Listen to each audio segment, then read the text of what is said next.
नमस्कार दोस्तों, मैं दीपक शर्मा आंग्रिश आपका स्वागत करता हूं अपने इस चैनल एडवोकेट आंग्रिश में।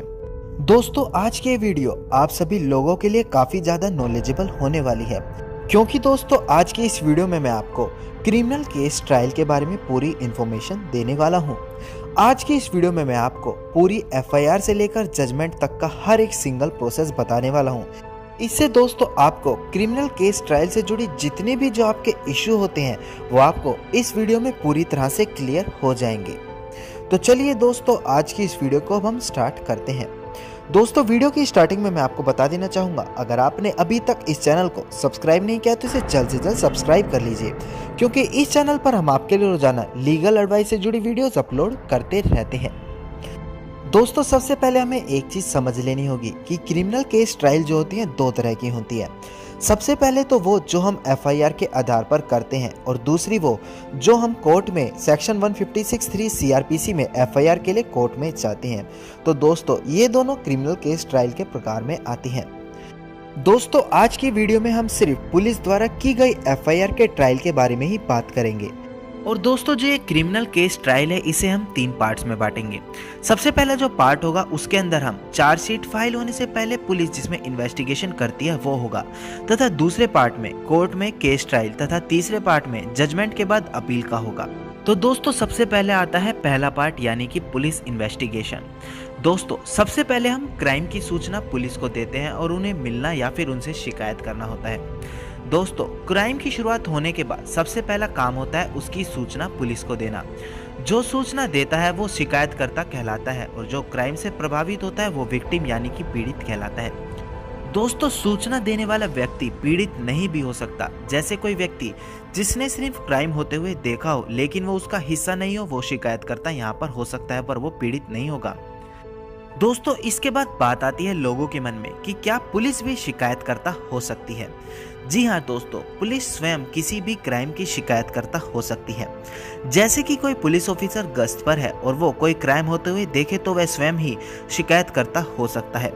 इसके अलावा पुलिस अपने किसी मुखबिर को कोई सूचना मिले या फिर कोई अपनी पहचान बताए बिना पुलिस को सूचना दे तो उस क्राइम में भी वो पुलिस ऑफिसर की शिकायतकर्ता होगा।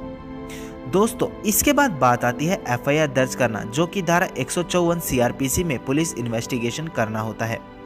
दोस्तों, जब भी पुलिस को क्राइम की सूचना मिलती है उसका पहला काम होता है सेक्शन 154 सीआरपीसी में एफआईआर रजिस्टर करना। अगर समय नहीं है तो और मौके पर पहुंचना जरूरी है तो पुलिस पहले मौके पर जाकर हालात को काबू करेगी और फिर एफआईआर रजिस्टर करेगी। इसके बाद दोस्तों जो अगला स्टेप आता है वो आता है मेडिकल करवाना। जी हाँ दोस्तों, शिकायतकर्ता या फिर पीड़ित का मेडिकल करवाना। पुलिस एफआईआर करने से पहले या फिर एफआईआर करने के बाद जैसा भी उचित समझे, सबसे पहले शिकायतकर्ता या आरोपी दोनों पार्टियों को मेडिकल के लिए पास के सरकारी या प्राइवेट हॉस्पिटल में लेकर जाती है। दोस्तों, इसके बाद जो अगला स्टेप आता है वो होता है अरेस्ट करना, पुलिस बेल या फिर जमानत। दोस्तों, सबसे पहले पुलिस आरोपी को अरेस्ट करके उसे किसी भी रिलेटिव्स को उसके बारे में इंफॉर्मेशन देगी। तो आरोपी के दिए गए पते पर पुलिस किसी ऑफिशियल द्वारा जाकर लिखित में इतला दी जाएगी, यानी कि उन्हें इंफॉर्मेशन दी जाएगी। अगर पुलिस को लगता है कि जिस धारा के केस बनता है वो धारा जमानती है तो आरोपी को पुलिस स्टेशन में ही जमानत दे छोड़ दिया जाएगा। इसके लिए वे किसी जमानती की मांग भी आरोपी से कर सकती है। अगर अपराध गैर जमानती धाराओं में है तो पुलिस आरोपी को अरेस्ट करने के 24 घंटे के अंदर किसी भी मजिस्ट्रेट के सामने पेश करके आरोपी को जेल भेज देगी। फिर इसके बाद जो आरोपी को जमानत देने की पावर होती है वो कोर्ट के पास होगी। दोस्तों, इसके बाद बात आती है आरोपी द्वारा जमानत या फिर अग्रिम जमानत लेना। अगर कोई आरोपी घटनास्थल से अरेस्ट नहीं हुआ या फिर भाग गया है, वो अपनी अग्रिम जमानत भी कोर्ट से ले सकता है या फिर पुलिस या कोर्ट के सामने समर्पण करके भी जमानत ले सकता है। यहाँ पर शिकायतकर्ता चाहे तो उस बेल के खिलाफ ऊपर की कोर्ट में बेल कैंसिलेशन फाइल भी कर सकता है। दोस्तों, इसके बाद बात आती है पुलिस द्वारा केस में इन्वेस्टिगेशन करना और सबूत इकट्ठा करना। एफआईआर रजिस्टर होने के बाद पुलिस का काम होता है कि वो केस की निष्पक्ष जांच करे और रिपोर्ट फाइल करे। केस का इंचार्ज आईओ यानी कि इन्वेस्टिगेशन ऑफिसर होता है। दोस्तों, वही आईओ केस की जांच भी करता है, घटना की जगह का नक्शा बनाता है और जरूरी कागजात व्यक्ति और डिपार्टमेंट से लेता है। गवाहों की धारा 161 सीआरपीसी में बयान दर्ज करता है और इसी के अलावा और भी जो उसके फंक्शन होता है उसे वो करता है। दोस्तों इसके बाद बात आती है डिस्चार्ज शीट या फिर चार्जशीट फाइल करना। दोस्तों अगर आईओ अपनी इन्वेस्टिगेशन में ये पाता है कि शिकायतकर्ता की शिकायत झूठी है और आरोपी निर्दोष है, तो वो डिस्चार्ज समरी या एफआर कोर्ट में सामने फाइल करके केस को खत्म कर सकता है। ऐसे में कोर्ट चाहे तो केस को शिकायतकर्ता या केस में किसी पीड़ित की प्रोटेस्ट पिटीशन पर चला सकता है। और दोस्तों अगर ऐसा नहीं है और आरोपी के खिलाफ सबूत है, तो आरोपी के खिलाफ चार्जशीट कोर्ट में फाइल कर दी जाती है। फिर कोर्ट में क्रिमिनल केस ट्रायल चलता है। किसी भी क्रिमिनल केस में चार्जशीट फाइल करने की समय सीमा 60 दिन या 90 दिन की होती है, जो कि केस की धाराओं पर निर्भर करती है। दोस्तों जो केस बड़ी धाराओं में रजिस्टर होते हैं, जैसे कि मर्डर, रेप, जान से मारने की कोशिश इत्यादि, वो 90 दिनों में पुलिस को चार्जशीट फाइल करनी होती है। बाकी सेक्शनों में 60 दिन के चार्जशीट फाइल करनी होती है। लेकिन ये नियम तभी लागू होते हैं जब आरोपी जेल में हो और उसकी जमानत नहीं हुई हो। अगर यहाँ पर आरोपी बेल पर है तो पुलिस चार्जशीट फाइल करने में ज़्यादा समय भी लगा सकती है। ये समय सीमा कई महीनों और सालों का भी दोस्तों हो सकता है। दोस्तों अब इसके बाद हम आपको बताएंगे कि चार्जशीट में ये चीज़ें शामिल होती हैं। क्रिमिनल केस ट्रायल की चार्जशीट में ये कुछ चीज़ें शामिल होती है, जैसे कि सबसे पहले बात आती है दोनों पार्टियों, शिकायतकर्ता और आरोपियों का नाम। दूसरी चीज़, केस की सूचना की प्रकृति, की केस की सूचना कैसे मिली। इसके बाद तीसरी चीज़ आती है शिकायतकर्ता की शिकायत की प्रति। चौथी चीज़ आती है शिकायतकर्ता की मेडिकल रिपोर्ट। इसके बाद जो चीज़ आती है वो होती है आरोपी की गिरफ्तारी या बेल से संबंधित पेपर। जो इसके बाद चीज़ आती है वो होती है सभी गवाहों के बयान, लड़की के 164 सीआरपीसी का बयान। इसके बाद जो इसमें आखिर चीज आती है वो होती है कि अन्य कोई केस से संबंधित पेपर इत्यादि।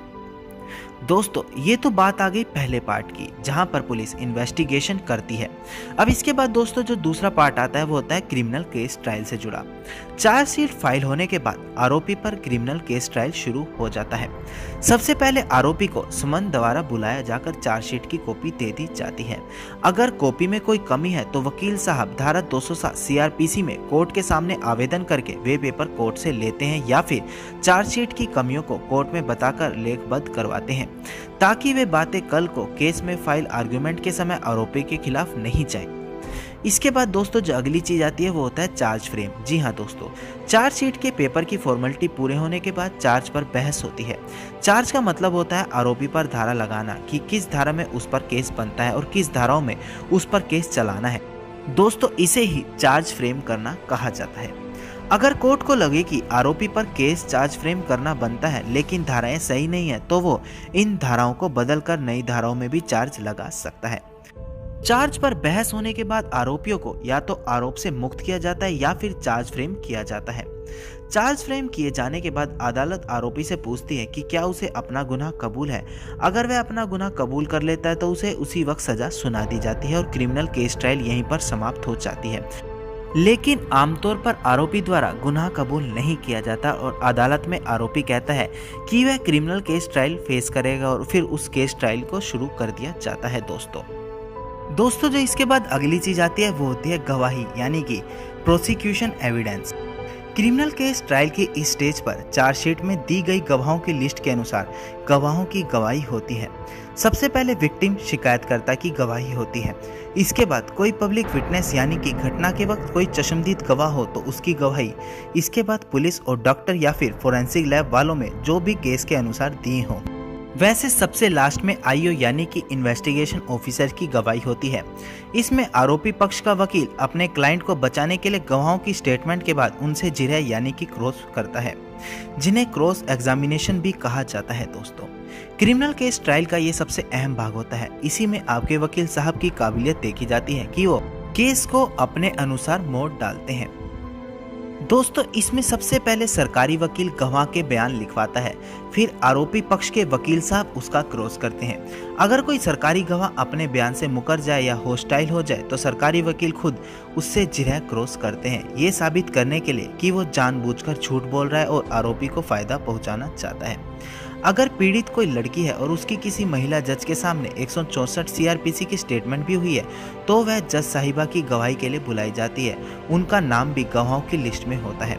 अगर महिला अपने बयान होने पर स्वीकार कर लेती है तो उन जज साहिबा को कोई नहीं बुलाता और उन्हें ड्रॉप करवा दिया जाता है।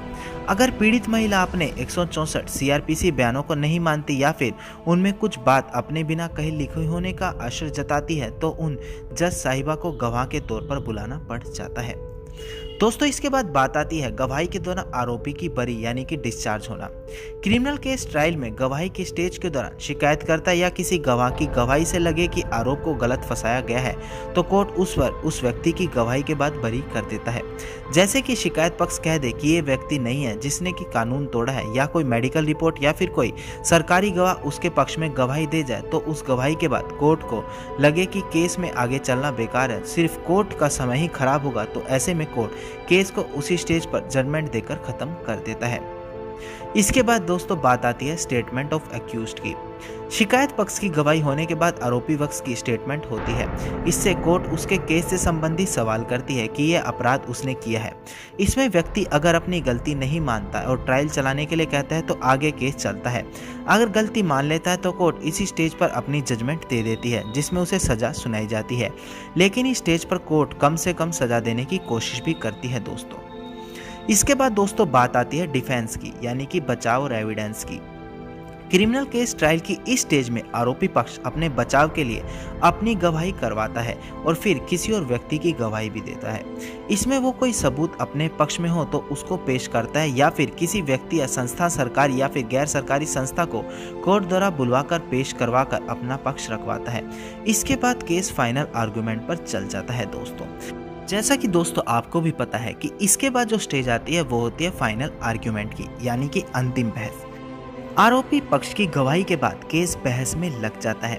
अगर बहस में कुछ पॉइंट बीच में आते हैं जिसमें कि समय लगता है या फिर किसी जजमेंट पर बहस होती है तो तारीखें पड़ती हैं, वरना पहली बहस के बाद केस अंतिम बहस में लग जाता है। वो इसलिए कि अगर केस में कुछ छूट गया है तो वह अगली बहस में पूरा किया जा सके। दोस्तों जो इसके बाद बात आती है वो होती है जजमेंट की, यानी कि इसके बाद जो अगला स्टेप होता है वो होता है जजमेंट। बहस पूरी होने के बाद केस में जजमेंट दे दी जाती है। अगर आरोपी को बरी कर दिया जाए तो ठीक है, अगर उसे सजा सुनाई गई है तो सजा के कारण दिए जाते हैं, लेकिन सजा कितनी है ये नहीं सुनाया जाता। उसके लिए अलग से तारीख दी जाती है जिसमें उसे सजा सुनाई जाती है, उसकी अपनी अलग कॉपी होती है दोस्तों। अगर किसी आरोपी को दोषी करार देते हुए फांसी की सजा सुनाई जाती है तो वो ट्रायल कोर्ट उसके कंफर्मेशन के लिए फैसले की कॉपी हाई कोर्ट भेजती है। जब हाई कोर्ट में फांसी के मामले में कंफर्मेशन के लिए रेफरेंस ट्रायल कोर्ट में आता है तो उसी दौरान दोषी व्यक्ति हाई कोर्ट में अपील दाखिल कर सकता है कि उसे फांसी नहीं दी जाए। इसमें वो केस में अपने मजबूत पहलुओं, अपनी सामाजिक, पारिवारिक और आर्थिक मजबूरियों का हवाला देता है। फिर भी अगर हाई कोर्ट उसकी फांसी की सजा को कंफर्म कर दे तो वो इस आदेश की अपील में सुप्रीम कोर्ट का दरवाजा यहाँ पर खटखटा सकता है। अगर सुप्रीम कोर्ट से भी अर्जी खारिज होता है तो ट्रायल कोर्ट में उसको फांसी की सजा सुना दी जाती है। अगर दोषी की सजा उम्र कैद या इससे कम होती है तो फिर ट्रायल कोर्ट को हाई कोर्ट से कंफर्मेशन की जरूरत नहीं होती दोस्तों इसके बाद जो बात आती है वो होता है स्टेटस ऑफ जजमेंट, यानी कि इस तारीख पर दोषी को सजा सुना दी जाती है। वो सजा जेल जाने, फाइन भरने या फिर सिर्फ कोर्ट से सारा दिन खड़े रहने या फिर अन्य किसी प्रकार में काम करने की भी हो सकती है दोस्तों ये तो आ गया सेकंड स्टेप जिसमें हमने आपको पूरा कोर्ट का प्रोसेस समझाया। दोस्तों इसके बाद जो तीसरा और आखिरी स्टेप होता है वो होता है अपील करना।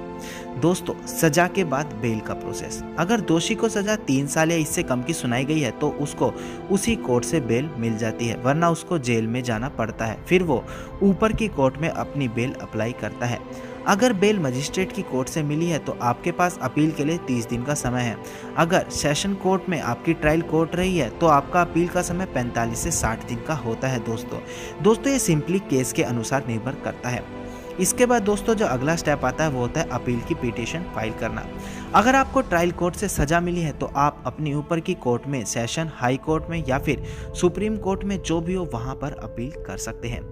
अगर यहाँ पर शिकायतकर्ता को लगे कि आरोपी बरी हो गया या फिर उसे सजा कम मिली है तो वो उस पर भी कोर्ट में उससे ज़्यादा सजा दिलवाने की अपील कर सकता है। इसके बाद दोस्तों जो बात आती है वो होती है रिव्यू पिटीशन की। रिव्यू पिटीशन का मतलब होता है कि अपने ही आदेश को दोबारा से सुनना। जब कोर्ट आपके किसी आदेश को सुनकर अपना फैसला सुना देती है तो आप दोबारा से उसे अपने आदेश को सुनने के लिए रिव्यू पिटीशन फाइल कर सकते हैं। ऐसा आप सेशन कोर्ट, हाई कोर्ट और सुप्रीम कोर्ट में कर सकते हैं। आप चाहे तो हाई कोर्ट में ज़्यादा जजों की बेंचों के सामने भी अपने केस को लगवा सकते हैं। इसके बाद दोस्तों जो अगली चीज आती है वो होती है मर्सी पिटीशन की, यानी कि दया याचिका। अगर दोषी व्यक्ति की हाई कोर्ट और इसके बाद सुप्रीम कोर्ट में अपील खारिज होने के बाद दोषी 10 साल से कम की सजा केस अपने राज्य के राज्यपाल और इससे ज्यादा है तो सीधे माननीय राष्ट्रपति जी के सामने दया याचिका दाखिल कर सकता है। माननीय राष्ट्रपति जी संविधान के अनुच्छेद 72 के तहत दया याचिका पर विचार करने के बाद फैसला देते हैं। अगर दोषी दया याचिका को खारिज होता है तो उसे सजा यहाँ पर भुगतनी पड़ती है दोस्तों।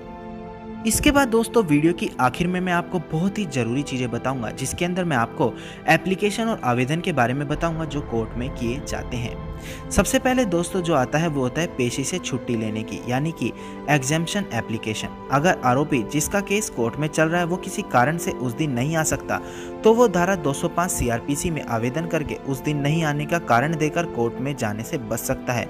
ये आवेदन उसके किसी परिचित या फिर वकील साहब द्वारा किया जाता है।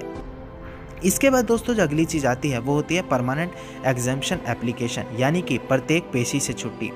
आरोपी अपनी कोई मजबूरी जैसे कि कोई बीमारी, बुढ़ापा या कोर्ट से उसके घर की दूरी या अन्य सुरक्षा के कारणों का हवाला देकर कोर्ट में परमानेंट एग्जेम्पशन ले सकता है। इसे उसे क्रिमिनल केस ट्रायल में आने पर छुट्टी मिल जाती है। आरोपी को सिर्फ चार्ज फ्रेम करने ऐसे के लिए और अंत में जजमेंट के समय ही आना पड़ता है दोस्तों वीडियो की आखिर में आपको एक चीज और समझनी होगी, वो होती है क्षतिपूर्ति। यानी कि अगर पीड़िता या शिकायतकर्ता केस जीत जाता है तो वो कोर्ट से क्षतिपूर्ति पाने की हकदार है। यानी कि अगर यहाँ पर दोषी पक्ष केस जीत जाता है तो वो स्टेट, राज्य से या फिर शिकायतकर्ता से क्षतिपूर्ति या फिर मुआवजे पाने का अधिकार है। धन्यवाद दोस्तों। उम्मीद करता हूँ आपको आज की ये जानकारी बेहद अच्छी लगी होगी। अगर आपको आज की यह वीडियो अच्छी लगी तो आप इस वीडियो को लाइक, शेयर और कमेंट करना ना भूलें। अगर आपको आज की वीडियो से जुड़ा कोई भी क्वेश्चन है तो आप मुझे इंस्टाग्राम पर डायरेक्ट मैसेज कर सकते हैं। मैंने अपने इंस्टाग्राम अकाउंट का लिंक आपको डिस्क्रिप्शन में प्रोवाइड करा दिया है। और हाँ दोस्तों, अगर आप इसी प्रकार की कानूनी जानकारी रोजाना प्राप्त करना चाहते हैं तो आप इस चैनल को सब्सक्राइब करके नोटिफिकेशन बेल आइकन जरूर दबा दीजिए।